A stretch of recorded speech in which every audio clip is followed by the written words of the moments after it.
ఇక మా చిన్నాన్న గారి విషయానికే వద్దాం. మా వివేకం చిన్నాన్నను ఎవరు చంపారో, ఎవరు చంపించారో ఆయనకు, ఆ దేవుడికి, ఈ జిల్లా ప్రజలందరికీ కూడా తెలుసు ఏం జరిగింది అన్నది.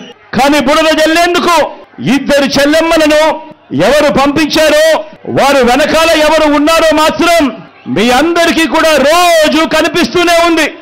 ఇంకా ఆశ్చర్యం ఏమిటో తెలుసా, వివేకం చిన్నారను అతి దారుణంగా చంపి, అవును నేనే చంపాను అని అతి హేయంగా బహిరంగంగా చెప్పుకుంటూ తిరుగుతున్న ఆ హంతకుడికి మద్దతు ఇస్తున్నది ఎవరు? మీరే రోజు చూస్తున్నారు కదా అని అడుగుతా ఉన్నాను. చిన్నారను అన్యాయంగా ఎమ్మెల్సీ ఎన్నికల్లో ఓడించిన వారితోనే, సంఖ్యాబలం లేకపోయినా కూడా ప్రలోభాలతో, అధికార బలంతో ఓడించిన వారితోనే ఈరోజు చట్టా పట్టాలు వేసుకొని తిరుగుతా ఉన్నారు అనంటే దానికి అర్థమేమిటి అని చెప్పి ఈ సందర్భంగా అడుగుతా ఉన్నా. చిన్నాన్నకు రెండో భార్య ఉన్న మాట వాస్తవం అవునా కాదా? ఆ రెండో భార్యతో తనకు సంతానం ఉన్న మాట వాస్తవం అవునా కాదా? అవినాష్ అక్కడికి ఎవరు ఫోన్ చేస్తే వెళ్ళాడు వంటి అనేక ప్రశ్నలు అవినాష్ తన అనేక ఇంటర్వ్యూస్ లో, తన ప్రెస్ కాన్ఫరెన్స్ లో తాను లేవనెత్తిన ప్రశ్నలు సహేతుకమే కదా అని చెప్పి ఎవరైనా అవినాష్ వైపు ఎవరైనా మాట్లాడితే చాలు వెంటనే వారి మీద కూడా అడ్డగోలు ఆరోపణలు చేస్తూ కుట్ర రాజకీయాలు చేస్తా ఉండడం ధర్మమేనా అని చెప్పి ఈ సందర్భంగా ప్రతి ఒక్కరిని కూడా అడుగుతా ఉన్నా.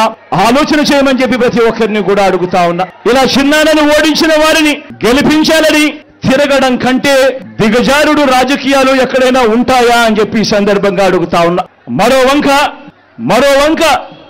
మరో వంక కాంగ్రెస్ పార్టీకి ఓట్లు ఎన్నొచ్చాయి? మరో వంక నోటాకు వచ్చినన్ని ఓట్లు కూడా రాని కాంగ్రెస్ పార్టీతో, రాష్ట్రాన్ని విడగొట్టిన కాంగ్రెస్ పార్టీతో, ప్రత్యేక హోదాను విభజన చట్టంలో చేర్చకుండా రాష్ట్రాన్ని దుర్మార్గంగా విడగొట్టి రాష్ట్రానికి అన్యాయం చేసిన ఆ కాంగ్రెస్ పార్టీలో చేరి వైఎస్ఆర్ గారి పేరును ఆయన చనిపోయిన తర్వాత ఛార్జ్ షీట్ లో పెట్టిన ఆ కాంగ్రెస్ పార్టీకి మొత్తంగా వైఎస్ఆర్ గారి పేరునే తుడిచివేయాలని, కనబడకుండా చేయాలని ప్రయత్నిస్తున్న వారికి ఓటు వేయటము అనంటే దానివల్ల ఎవరికి లాభము అన్నది ప్రతి ఒక్కరూ కూడా ఆలోచన చేయమని కోరుతా ఉన్నా. అటువంటి కాంగ్రెస్ పార్టీకి ఓటు వేస్తే, మన ఓట్లు చీలిస్తే వచ్చే లాభం బాబుకు, బీజేపీ కూటమికి కాదా అని అడుగుతా ఉన్నాను. ఈ సందర్భంలో నేను ప్రతి ఒక్కరూ కూడా ఆలోచన చేయమని కోరుతా ఉండా.